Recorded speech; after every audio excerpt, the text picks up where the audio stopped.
شیخ الحدیث حضرت مولانا عبدالصبور صاحب رحمۃ اللہ علیہ کے بارے میں آج ہم آپ کے سامنے چند باتیں عرض کریں گے۔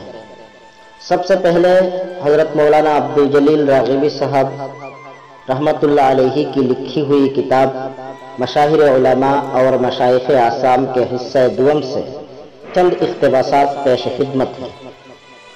شیخ الحدیث مولانا عبدالصبور صاحب رحمۃ اللہ علیہ آسام دارالحدیث جے نگر کے شیخ الحدیث تھے۔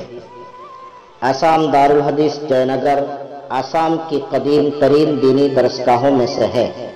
اس مدرسہ کو یہ امتیاز بھی حاصل ہے کہ منقسم آسام کے تمام مدارس میں اس میں سب سے پہلے دورہ حدیث کی تعلیم شروع ہوئی۔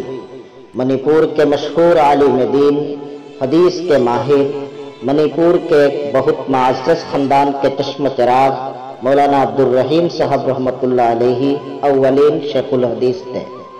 کبر سنی کی وجہ سے وہ زیادہ دن پڑھا نہیں پائے، وطن چلے گئے، تو مولانا عبدالصبور صاحب رحمۃ اللہ علیہ کو جو اس وقت آسام دارالحدیث جے نگر کے استاذ تھے، شیخ الحدیث کے عہدہ پر فائز کر دیا گیا۔ تادم اخیر حضرت مولانا مرحوم اسی عہدہ پر فائز رہے۔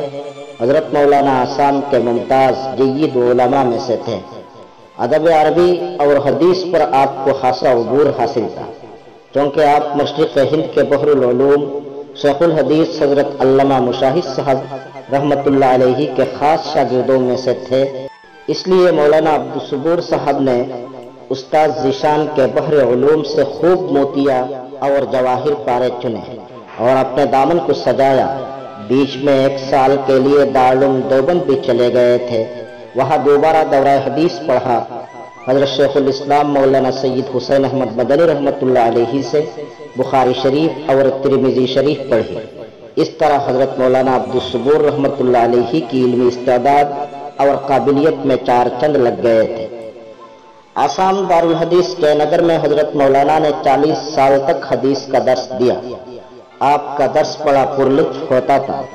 حضرت مولانا علامہ مشاہد صاحب رحمۃ اللہ علیہ اور شیخ الاسلام حضرت مولانا مدنی رحمۃ اللہ علیہ کی تقاریر حدیث آپ کو آج پر تھی۔ حدیث کے نکات اور شخصیات بھی خوب یاد تھی۔ درس میں مزہ لے کر بیان فرماتے تھے۔ ان کے درس میں طلبہ کو بہت مزہ آتا تھا۔ دوران درس مولانا طلبہ سے بہت مذاق بھی اور اپنے مخصوص انداز میں گالی گلوچ بھی کرتے تھے۔ سلہٹی زبان میں مولانا مرحوم کا مخصوص تکیہ کلام تھا وہ کہ اپنار۔ دوران گفتگو بار بار اس تکیہ کلام کو دہراتے تھے۔ درس میں بھی یہی حال تھا۔ آپ کا یہ تکیہ کلام طلبہ میں بہت مشہور تھا۔ آپ جس طرح طلبہ کا مذاق اڑاتے تھے، طلبہ بھی آپ کی غیر حاضری میں اسی تکیہ کلام کو دہرا کر ان کے انداز میں آپس میں گفتگو اور ہنسی مذاق بھی کرتے تھے۔ یہ ایک نفسیاتی بات ہے کہ آدمی جتنا تیز دماغ اور ذہین ہوگا، اتنا ہی خوش مزاج اور پر مذاق ہوگا۔ کن ذہن والے کو تو بات کرنے کا سلیقہ بھی نہیں آتا، مذاق اور مزاح کیا کرے گا۔ حضرت مولانا مرحوم کے دل میں عشق و محبت اور سوز غم کا جوہر بھی تھا۔ یہ نعمت عجیب و غریب ہے، جس کے دل میں آتش عشق اور شعلہ محبت نہ ہو، اس کو میں انسان کہنے کے لیے تیار نہیں۔ یہ بھی ایک حقیقت ہے کہ عشق شروع میں بڑا آوارہ ہوتا ہے، لیکن بروقت صحیح راستہ پر آ لگتا ہے۔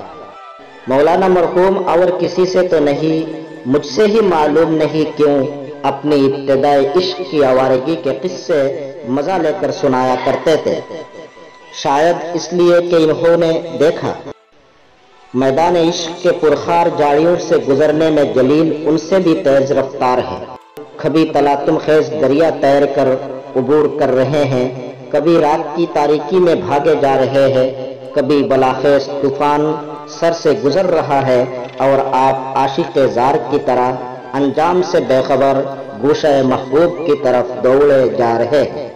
لیکن کچھ ہی عرصہ بعد یہ آوارہ عشق راہ راست پر لگ گیا اور حضرت مولانا عبدالصبور صاحب رحمۃ اللہ علیہ وقت کے بزرگ ترین ہستی سلوک و تصوف کے شہسوار حضرت مولانا شیخ احمد علی صاحب باسکندی رحمۃ اللہ علیہ کے خلیفہ اور مزاج ہو گئے۔ ان کی سادگی کا یہ عالم تھا کہ کرتا صاف ہے یا میلا، لنگی کیسی پہن رکھی ہے، ٹوپی کیسی اوڑھ رکھی ہے، کرتے کے بودام کیسے لگے ہوئے ہیں، ڈھنگ سے یا بے ڈنگے، کچھ خبر نہیں۔ بس سے گھر کی طرف جا رہے ہیں تو اترتے وقت ایک جوتا پیر میں، دوسرا بس میں چھوڑ کر اتر گئے۔ آج خود رفتگی کا یہ عالم آپ پر ہمیشہ طاری رہتا تھا۔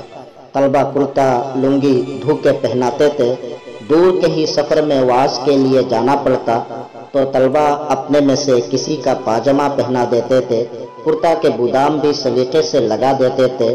ایسے آج خود رفتہ اور بے نفس و بے خود انسان بہت کم ہی نظر آتے ہیں۔ بہرحال مولانا کی پیدائش 1919 کو ہے اور 60 سال کی عمر میں وفات پائے۔ نماز جنازہ مدرسہ کے صحن میں ادا کی گئی اور دفن بھی مدرسہ کے احاطہ میں ہوئے۔